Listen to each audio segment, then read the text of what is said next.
ከአዲስ አበባ ሞያሌ ድረስ መተናል። በዛሬው ቪዲዮ ደግሞ ሌላ የ12 ሰዓት መንገድ ከሞያሌ ናይሮቢ ኬንያ ድረስ እንገባለን። እንዲሁም ደግሞ ናይሮቢ ደግሞ ያለንን ቆይታ የዞርን ከተማውን ያየን እናሳያችኋለን ማለት ነው። ተከታተሉ። ይኸውላችሁ ጋይስ ኬንያ ገብቶ መርካቶ እያሉ ነው ልጆቹ። አረ ምንድነው ጃኒ የት ነው የመጣ ነው? በእግዚአብሔር ባላው ዘንጠዋላ ዞ ፋሚሊ ታንክ ዩ ብራዳ ለሶ መመዘጫ ያልኩት ነው እኮ አስረዳው።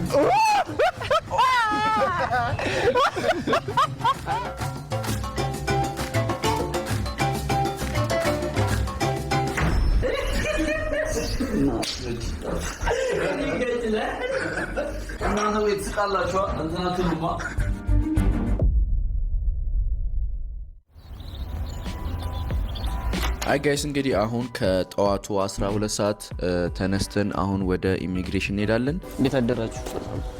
ባጃጅ አሰላም አለይኩም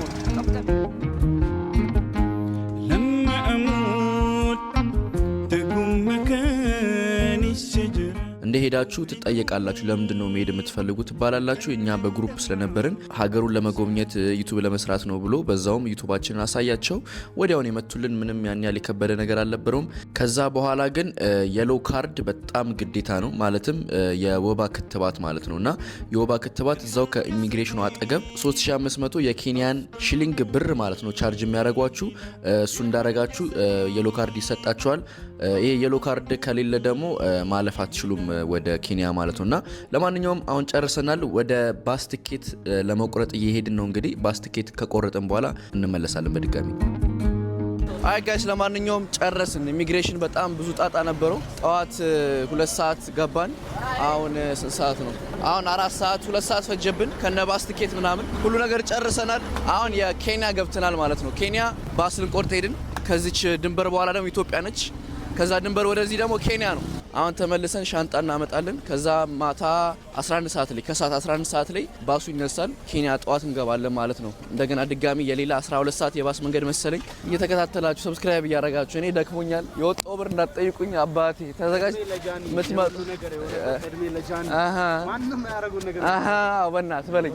አዎ ይሄ መስዋዕትነት የተከፈለበት ዝም ብሎ አላበቃም። ደርሰናል። እንዴት ነው ግን ሻንጣ ምናምን በኋላ የምናስገባው? ዝም አይፈተሽም? እሱ እንኳን አይመስለኝም። አሁን እኮ አልገባችሁም ጋይስ? ይኸው ሙሉ ለሙሉ ማለት ነው እዚህ ጋር ነው ተመቶላችኋል። ተመታ ስታ ሁለት ነው የሚመታላችሁ ኬንያ ጃኒ ማለት ነው። እኔ ለምን ባይሎፕራል ይሄዳሉ? ከእናንተ ጋር ጓደኞቼ ከወንድሞቼ ጋር በባስ በሎኛን ይዞ መጣ። ኬንያ ነው ያለው ለጃኒ ለማንኛውም ጋይስ በድጋሚ ጉዞ ወደ ኬንያ አንድ ስቴፕ ነው የቀረን። በጣም ብዙ ስቴፕ ጨርሰናል። አንድ ስቴፕ ነው የቀረን። ተከታተሉ። አይ ጋይስ እንግዲህ ከሮማችን ልንወጣ ነው። ዕቃ እያዘገጃጀን ነው። ከአንድ ሰዓት በኋላ ወደ ኬንያ የሚገባው ቦርደር እንቱን ይዘጋል። ቶሎ እንውጣ። ሂዱ ውጣ እባክህ ዝም ብለህ አንተ። አይ ጋይስ እንግዲህ እየወጡ ነው። ሻንጣውን ያዙ፣ ዕቃ እንዳረሱ። አይ ጋይስ እንግዲህ አሁን እየወጣን ነው ከሆቴላችን። ኦልሞስት አንድ ሰዓት ነው የቀረን። አሁን 10 ሰዓት ነው። አክቹሊ አንድ ሰዓት ነው የቀረን። አንተ ፕሌን አላልኩ ወይ አምላኬ። ቻው እናመሰግናለን። ቻው። በዚህ አጋጣሚ ኮኬት ነው ያለነው። መጣችሁ እዚህ ማረፍ ትችላላችሁ። አሪፍ ነው።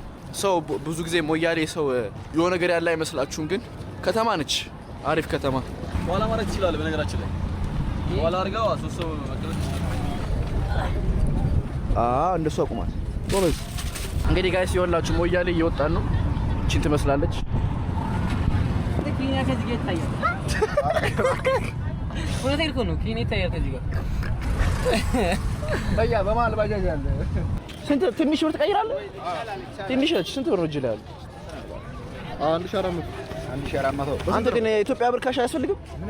ስንመለስስ እዚሁ ያላችሁ እናንተ? እኛ እንግሊዝ ነን። በቃ ምን አባቱ ምንድነው እንደዚህ ተቆራረጠው? 1200 አሁን ይሄ ነው ያረጀው አንድ አይዚ ኮን አባቴሽ ሰላም አሉ። እንግዲህ ጋይስ ይወላችሁ እዚህ በር ላይ ነው የሚቀበሏችሁ ብር ለመዘርዘር። አይ ጋይስ ስንት ብር ነው አንድ የኢትዮጵያ ብር? ስንት ብር የዘረዘርከው? አንድ ብር በ80 እስኪ ብሩን አሳያቸው። የኬንያ ብር ይሄን ይመስላል ጋይስ። በስመ አብ። ኦኬ ኬንያ 1000 ብር ነው። አንተ ኢትዮጵያ 1000 ብር የላትማ? ያስፈልገናል አይደል? ያስፈልገናል አይደል? አረ ያስፈልግም። አንተ ቶሎ ነው ያልከው። ቶሎ ነው ያልከው። ዌልካም ቱ ማርሳቤት ካውንቲ ይላል። ወደ ባስ እየሄድን ነው እና ጋይስ ብር መዘርዘር ከፈለጋችሁ በየቦታው አለ። በቃ ልክ ገና ሞያሌ ስትደርሱ ታች ብር መዘርዘር ትችላላችሁ፣ ስትወጡ መዘርዘር ትችላላችሁ። የኬንያው ብር እንኳን ከተረፋችሁ ናይሮቢ ተዝናንታችሁ ጨርሳችሁ ስትመጡ በባስ ከመጣችሁ እዚሁ በር ላይ የኢትዮጵያ ብር ዘርዝራችሁ ደግሞ ትወጣላችሁ። ምን አጣሽ? እንዳለ ግን የሰው አይን እኛ ላይ ነው። አንተ በጣም ምን እሺ እንለያለን። በጣም ብዙ ሰው ያየናል እና በስተመጨረሻ ከምሽቱ 11 ሰዓት ጀምሮ እስከ ጠዋት ብቻ ለ12 ሰዓት ያክል እንጓዛለን ማለት ነው። ከዛ ናይሮቢ እናሳያችኋለን፣ የምናርፍበት እናሳያችኋለን፣ አዳዲስ ምግቦችን እንሞክራለን፣ እንጨፍራለን አይደል?